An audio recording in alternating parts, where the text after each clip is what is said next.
तो कैसे आप लोग सब्सक्राइब करें इंफॉर्मेशनल स्टडी चैनल को और बेल आइकन को प्रेस करें हमारा वीडियो सबसे पहले देखने के लिए। हेलो फ्रेंड्स, एक बार फिर से आप सभी का स्वागत है मेरे यूट्यूब चैनल इंफॉर्मेशनल स्टडी में। इस वीडियो में आज हम पढ़ने वाले हैं sales of goods act 1930। Friends, इस वीडियो को स्टार्ट करने से पहले मैं आपको सेल्स ऑफ गुड्स का एक्ट के बारे में कुछ इन्फॉर्मेशन दे देती हूँ।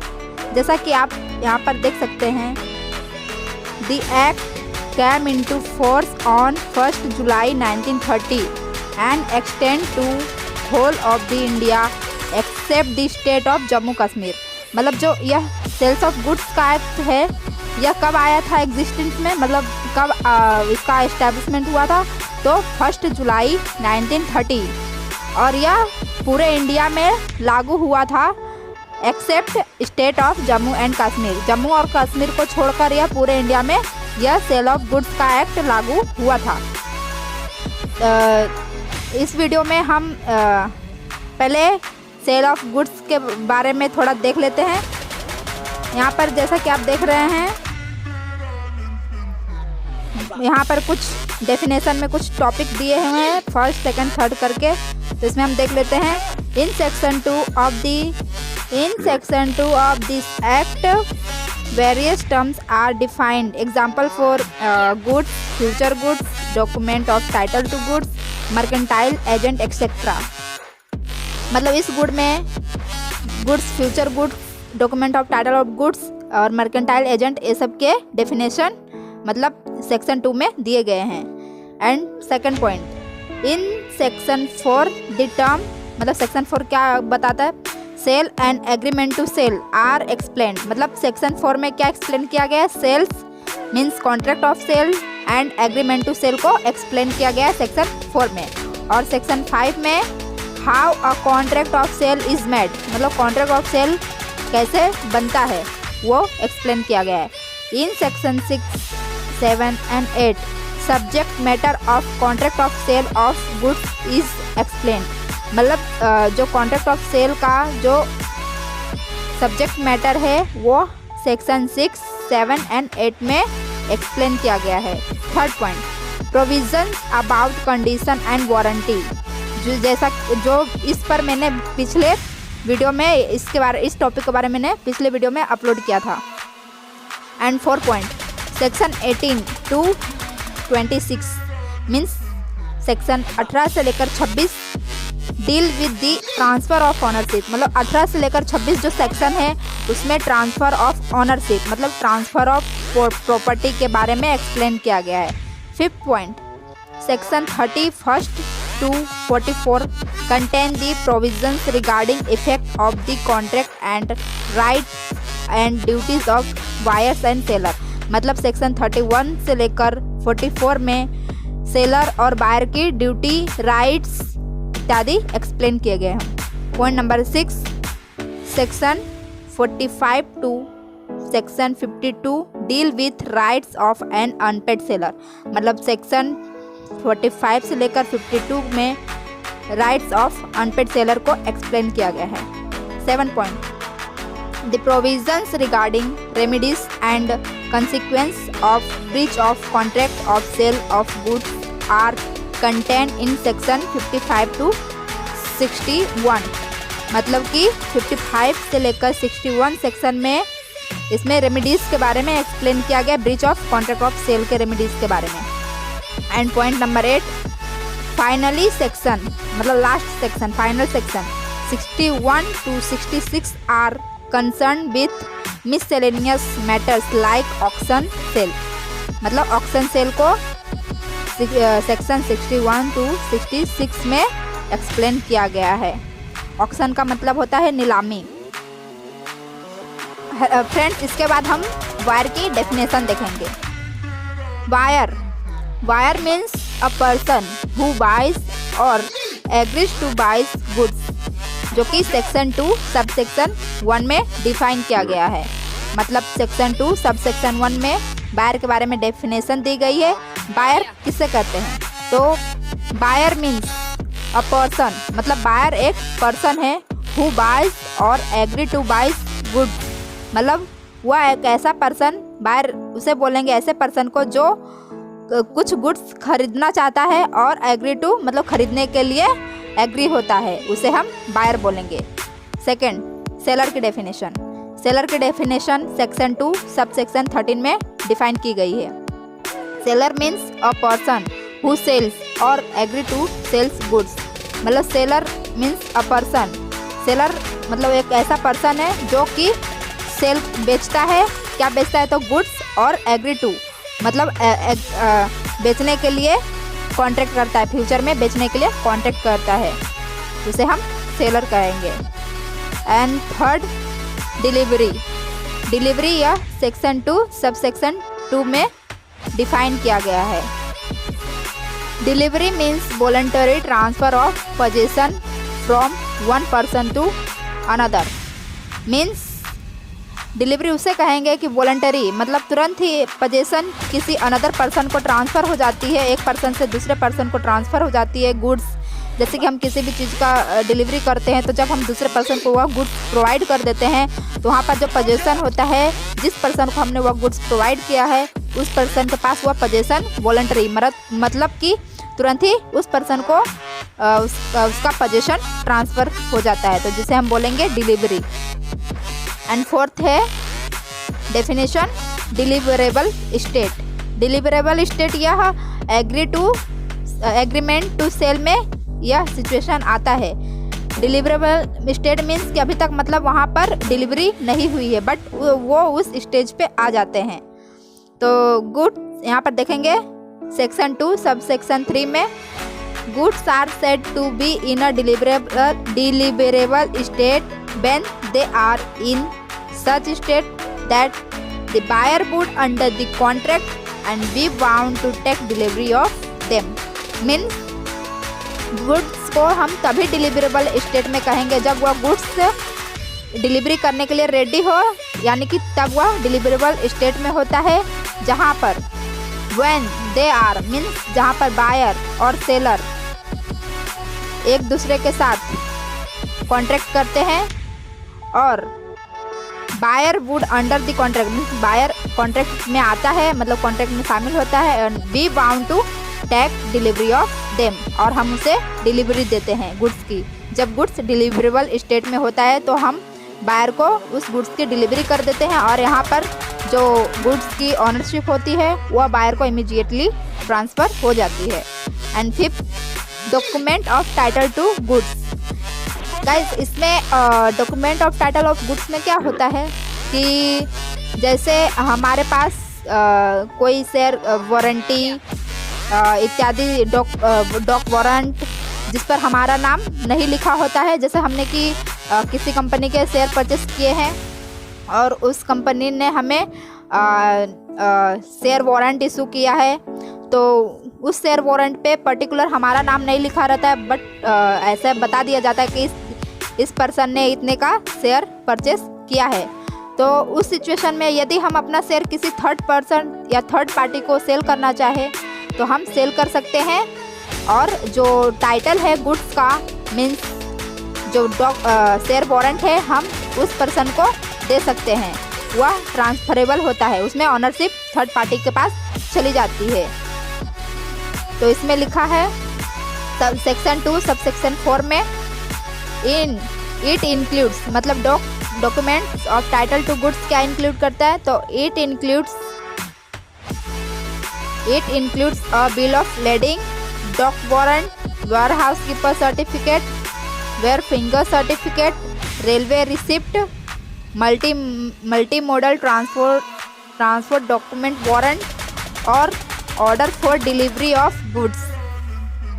मतलब कि इसमें क्या क्या इंक्लूड होता है, तो bill of lading, dock warrant, warehouse keeper certificate मतलब जिस किसी के पास गोडाउन है उसका certificate, wharfinger certificate, railway receipt मतलब कि उसमें किसी पर्टिकुलर पर्सन का नाम नहीं होता है तो उसे हम किसी को ट्रांसफ़र कर सकते हैं, multimodal transport document warrant और order for the delivery of goods. अगर हमने अगर गुड्स की डिलीवरी के लिए हमें ऑर्डर मिला हो तो उस सिचुएशन में order for delivery of goods and any other document used in the ordinary course of business, और कोई ऐसा डॉक्यूमेंट जो कि ordinary course of business as a proof of the possession, जो कि पोजेशन के प्रूफ को बताता है और कंट्रोल ऑफ गुड्स, उस गुड्स पर उस पर्टिकुलर पर्सन का कंट्रोल है, ऐसा कोई डॉक्यूमेंट बता रहा है जो कि यूज़ होता है इस document of title to goods में।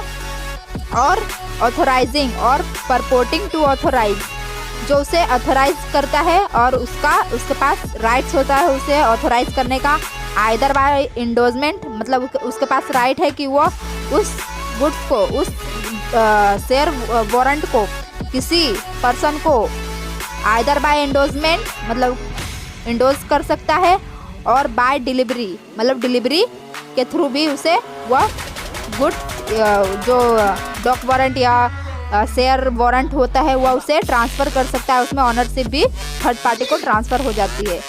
द पजेसर मतलब जो उसका हकदार, पजेसर पजेसी हुआ जो कि जिसके नाम से हुआ वारंट है, और पजेसर मतलब जिसको मिलने वाला है। The possessor of the document, जो उस डॉक्यूमेंट का पजेसर है। टू ट्रांसफ़र मतलब उसके पास राइट है कि वह transfer or receive goods thereby represent, उस चीज़ को रिप्रेजेंट करके वह गुड्स रिसीव भी कर सकता है और ट्रांसफ़र भी कर सकता है। इसके बाद हम देखेंगे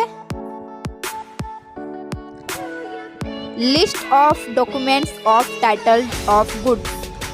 गाइस ये जो लिस्ट है document of title to goods के, ये बहुत इंपॉर्टेंट है क्योंकि ये अक्सर एग्जाम में पूछे जाते हैं शॉर्ट क्वेश्चन में। तो इसमें फर्स्ट आता है bill of lading, second dock warrant, third warehouse keeper certificate, fourth wharfinger certificate, fifth railway receipt and six delivery order of goods. किसी भी गुड्स के डिलीवरी के लिए हम ऑर्डर देते हैं तो वो रिसिप्ट। एंड इसके बाद डेफिनेशन आती है गुड्स की। तो गाइज यहाँ पर हम देखेंगे गुड्स की डेफिनेशन। तो गुड्स की डेफिनेशन डिफाइन की गई है सेक्शन 2 सब सेक्शन 7 में कि गुड्स हम किसे कहेंगे। तो यहाँ पर हम देखेंगे गुड्स,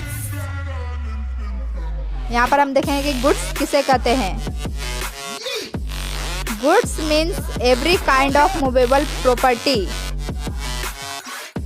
क्या होता है?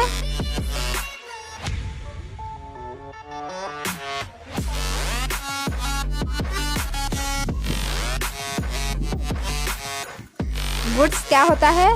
तो goods means every kind of movable property other than actionable claim.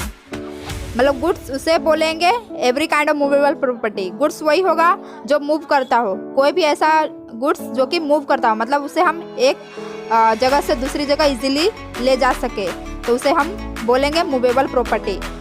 Immovable property goods में इंक्लूड नहीं होती है।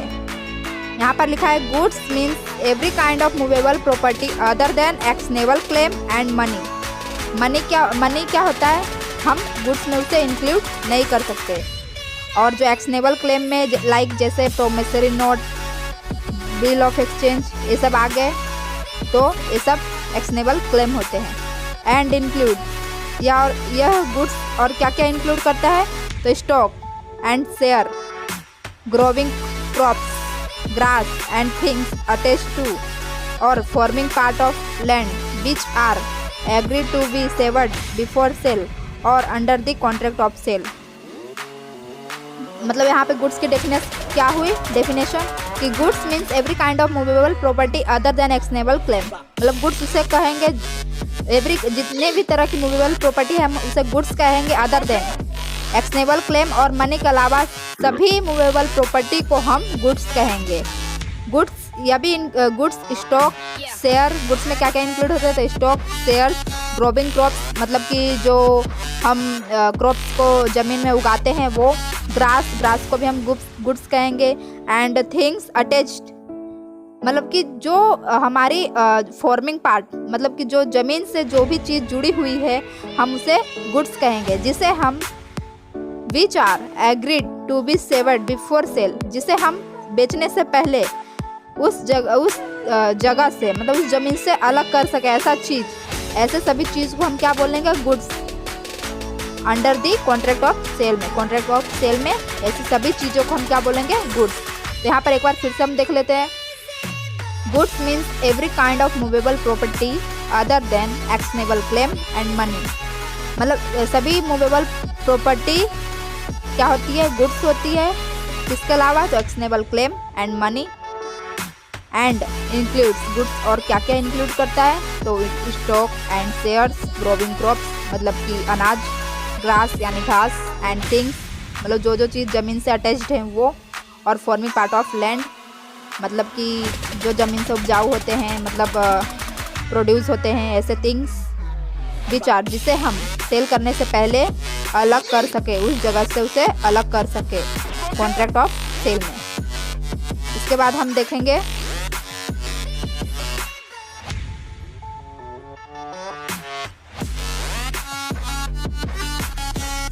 प्राइस की डेफिनेशन।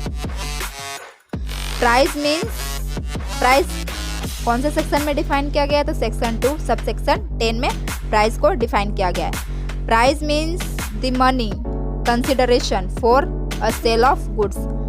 प्राइस किसे कहेंगे, तो प्राइस मीन्स मनी, मनी यानी पैसा, या consideration for a sale of goods, goods को सेल करके हम जो हमें मिलता है उसे हम प्राइस कहते हैं। मतलब मनी या consideration for a sale of goods, मतलब गुड्स को बेचने पर हमें जो कंसिडरेशन या मनी मिलते हैं उसे हम, या तो गुड्स जिस कंसिडरेशन पर बेचा जाता है उसे हम प्राइस बोलते हैं। इसकी डेफिनेशन बहुत ही ईजी है, बहुत ही शॉर्ट है। Price means the money consideration for a sale of goods. इसके बाद देखेंगे classification of type, classification of goods या टाइप्स ऑफ गुड्स, मतलब गुड्स के कितने टाइप्स है, किस किस प्रकार की गुड्स होती है।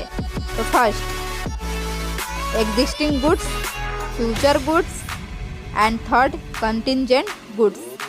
पहले हम देखेंगे एग्जिस्टिंग गुड्स, मतलब एग्जिस्टिंग गुड्स किसे बोलेंगे, तो existing goods are goods which are already in existence and which are physically present in some person possession and ownership। मतलब कि एग्जिस्टिंग गुड्स उसे बोलेंगे जो कि ऑलरेडी इन एग्जिस्टेंस, मतलब वो वास्तव में, मतलब रियलिटी में वो गुड्स मौजूद है, एग्जिस्टेंस में है, मतलब मौजूद है। एंड विच आर फिजिकली, जिसे हम फिजिकली मतलब फिजिकली प्रेजेंट करके किसी पर्सन को उस गुड्स की पोजीशन और ऑनरशिप ट्रांसफ़र करते हैं, और वो गुड्स एग्जिस्टेंस में है, मतलब मौजूद है, जिसे हम फिजिकली किसी पर्सन को उसकी पोजीशन और ऑनरशिप ट्रांसफ़र कर दे, ऐसे goods. Only the existing goods can be the subject matter of a sale. Existing goods में be either first specific or uncertain and second general or uncertain goods. इसमें हम देखेंगे specific or ascertain goods. Specific goods किसे कहते हैं, इसे define किया गया है सेक्शन 2 सब सेक्शन 14 में। Specific goods means goods identified and agreed upon at the time of contract of sale is made. मतलब स्पेसिफिक गुड्स उसे बोलेंगे जब हम सेल की, जब हम कॉन्ट्रैक्ट कर रहे थे सेल का, तो उस समय पर हमने जिस गुड्स को आइडेंटिफाइड किया था और जिस गुड्स पर बायर और सेलर एग्री हुए थे, उस गुड्स को हम स्पेसिफिक गुड्स बोलेंगे, मतलब अनसर्टेन गुड्स बोलेंगे, क्योंकि उसे हमने आइडेंटिफाई किया था और वह गुड्स एग्जिस्टेंस में है। तो ऐसे गुड्स को हम क्या बोलेंगे, स्पेसिफिक गुड्स, जिसे आइडेंटिफाई किया गया हो और बायर और सेलर सेल ऑफ कॉन्ट्रैक्ट करते समय उस गुड्स पर बायर और सेलर एग्रीड किए हो। इसके बाद देखेंगे, इसमें एक एग्जांपल आपको दे देती हूँ। जैसे कि हम किसी शॉप पे गए, मोबाइल की शॉप पे, वहाँ पे बहुत सी वैरायटी की मोबाइल्स अवेलेबल हैं, बहुत सी कंपनी के। हमने किसी एक पर्टिकुलर कंपनी के मोबाइल को, लाइक मैंने वीवो के मोबाइल को आइडेंटिफाइड कर दिया कि मुझे वही मोबाइल चाहिए। मैंने उसे बता दिया सेलर को कि मुझे वही मोबाइल चाहिए। तो मैंने क्या किया, गुड्स को आइडेंटिफाइड कर दिया और सेलर ने भी बोला हाँ ठीक है, मैं आपको ये प्रोवाइड कर देता हूँ। मतलब एग्री हो गए दोनों उस कॉन्ट्रैक्ट ऑफ सेल पे। मतलब उस बायर ने क्या किया, आइडेंटिफाइड किया, सेलर क्या हो गया, एग्री हो गया। तो वो सेलर क्या करेगा, उस गुड्स को बायर को दे देगा। वहाँ पे जो ऑनरशिप, मतलब गुड्स क्या थी, एग्जिस्टेंस में थी, मतलब मौजूद थी, वास्तव में और रियलिटी में वहाँ पे मौजूद थी। तो ये हो गया स्पेसिफिक और असर्टेन गुड्स। अब सेकंड देखेंगे, जनरल और अनअसर्टेन गुड्स। इसमें क्या है, general or unascertain goods are goods which are not specifically identified but indicate by description at the time of the contract of sale. General goods या unascertain goods उसे कहेंगे जब जो goods को specifically identified नहीं किया गया हो। किसी गुड्स को स्पेसिफिकली आइडेंटिफाइड नहीं किया गया हो, बल्कि डिस्क्रिप्शन, मतलब कॉन्ट्रैक्ट ऑफ सेल करते समय उसे डिस्क्रिप्शन दिया गया हो, ओनली उस गुड्स का डिस्क्रिप्शन दिया गया हो। तो ऐसे गुड्स को हम बोलेंगे जनरल गुड्स। और ऐसे गुड्स एग्जिस्टेंस में नहीं होती है कॉन्ट्रैक्ट ऑफ सेल करते समय, तो ऐसे गुड्स को हम जनरल गुड्स बोलेंगे। इसमें भी एक एग्जांपल ले लेते हैं। जैसे मैंने मतलब मोबाइल के शॉप में गई और मुझे वहाँ पे रखी सारी मोबाइल की, जो कंपनी की मोबाइल है, मुझे उसमें से एक भी पसंद नहीं आया। फिर मैंने सेलर को डिस्क्रिप्शन दे दिया कि मुझे इस कंपनी की ऐसी मोबाइल चाहिए। तो क्या हो गया, मैंने वहाँ पे डिस्क्रिप्शन दे दिया और वो जो मोबाइल है वो क्या हुई, एग्जिस्टेंस में नहीं है, मतलब वो अवेलेबल नहीं है। तो ऐसे गुड्स को हम बोलते हैं जनरल और अनअसर्टेन गुड्स, जो अभी वास्तव में अवेलेबल नहीं है। और यहाँ पे कुछ डिफरेंस दिए गए हैं, ये इम्पोर्टेंट नहीं है। इसके बाद देखेंगे फ्यूचर गुड्स। फ्यूचर गुड्स किसे कहते हैं? फ्यूचर गुड्स ऐसी गुड्स होती है जो कि एग्जिस्टेंस में नहीं होते हैं। ऐसे गुड्स को हम क्या बोलते हैं? Future goods. यहाँ पर हम देखेंगे कि future goods means goods to be manufacture or produce or acquire by seller after making contract of sale. Future goods उसे कहेंगे, फ्यूचर गुड्स मीन्स ऐसी गुड्स जिसे मैन्युफैक्चर किया जा रहा है या प्रोड्यूस किया जा रहा है या एक्वायर बाय सेलर के द्वारा उसे एक्वायर किया जा रहा है। कब? After this making of contract of sale. Contract of sale करने के बाद उस किसी भी गुड्स का मैन्युफैक्चरिंग, प्रोड्यूसिंग किया जाता है। ऐसे गुड्स को हम क्या बोलते हैं? Future goods. ये भी, इसकी भी डेफिनेशन बहुत ही इजी है। यहाँ पर एक एग्जांपल देखते हैं। A contract to sell to B, मतलब ए ने बी के साथ कॉन्ट्रैक्ट किया सेल करने के लिए। ऑल दी एप्पल, सारे एप्पल सेल करने के लिए बी के साथ कॉन्ट्रैक्ट किया। Which will be produced in his garden next year. मतलब वहाँ पे क्या किया? कॉन्ट्रैक्ट तो कर लिया बट गुड्स एग्जिस्टेंस में नहीं है, मतलब वो अभी अवेलेबल नहीं है। वो कब उस गुड्स का प्रोड्यूसन करेगा, प्रोडक्शन उसका कब करेगा? तो नेक्स्ट ईयर अपने गार्डन में उसका प्रोडक्शन करेगा। This is an agreement for the sale of future goods. ये एक एग्जांपल हो गया फ्यूचर गुड्स का, क्योंकि उस ए ने तो बी के साथ सेल का कॉन्ट्रैक्ट किया, मतलब कि बी को वो एप्पल देगा। कब देगा? तो नेक्स्ट ईयर देगा। क्या हो गया? मतलब उसने अभी तक उसके पास वो चीज़ अवेलेबल नहीं है, तो वो फ्यूचर में उस गुड्स का प्रोडक्शन करेगा। तो उससे हम जान सकते हैं कि ऐसी गुड्स क्या होगी जो एग्जिस्टेंस में नहीं है, तो वो हो गई हमारी फ्यूचर गुड्स। इसके बाद हम देखेंगे कंटिंजेंट गुड्स। कंटिंजेंट गुड्स किसे कहेंगे? तो there may be a contract for the sale of goods the acquisition of which by the seller depends upon a contingency which may or may not happen. मतलब contingent goods means ऐसा goods जब जिसकी ज़रूरत होती है उस हिसाब से हम उस गुड्स का क्या करते हैं, मैन्युफैक्चरिंग करते हैं। तो ऐसी गुड्स को क्या बोलेंगे, कंटीजेंट गुड्स। तो यहाँ पे एक एग्जांपल ले लेते हैं। First, A agree to sell to B, मतलब ए ने क्या क्या एग्री किया बी के साथ कि वो उसे सेल करेगा। क्या सेल करेगा, तो certain car provided he is able to purchase it from it present owner. This is an agreement for the sale of contingent goods.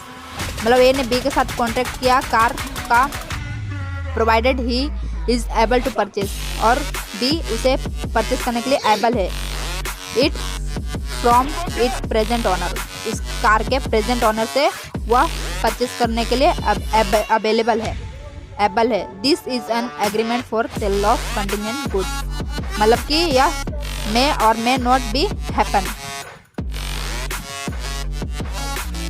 आज के लिए बस इतना ही।